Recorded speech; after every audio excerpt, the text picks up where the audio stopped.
আচ্ছা, চলো একসাথে সৌরজগতের একটা ভ্রমণে যাই। এক, সূর্য হলো আমাদের সৌরজগতের মূল শক্তির উৎস, যেখান থেকে সব গ্রহ আলো ও তাপ পায়।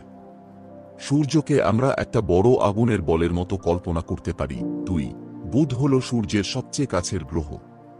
এটা খুব ছোট এবং গরম। তিন, শুক্রকে পৃথিবীর বোন বলা হয়, কিন্তু শুক্র খুব বেশি গরম এবং সেখানে বায়ুমণ্ডল খুব ঘন। চার, পৃথিবী হলো আমাদের বাড়ি, এখানে জল আছে, গাছ আছে, আর আমরাও আছি। পাঁচ, মঙ্গলকে লাল গ্রহ বলা হয়, এটা লাল রঙের ধুলায় ঢাকা। মঙ্গলে খুব ঠান্ডা। ছয়, বৃহস্পতি সৌরজগতের সবচেয়ে বড় গ্রহ, এটার অনেক চাঁদ আছে। বৃহস্পতি একটা গ্যাসের বলের মতো।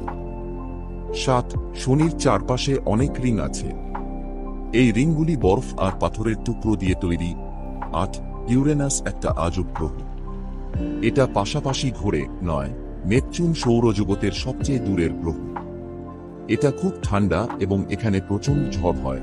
10, প্লুটোকে বামন গ্রহ বলা হয়, প্লুটো খুব ছোট এবং খুব ঠান্ডা।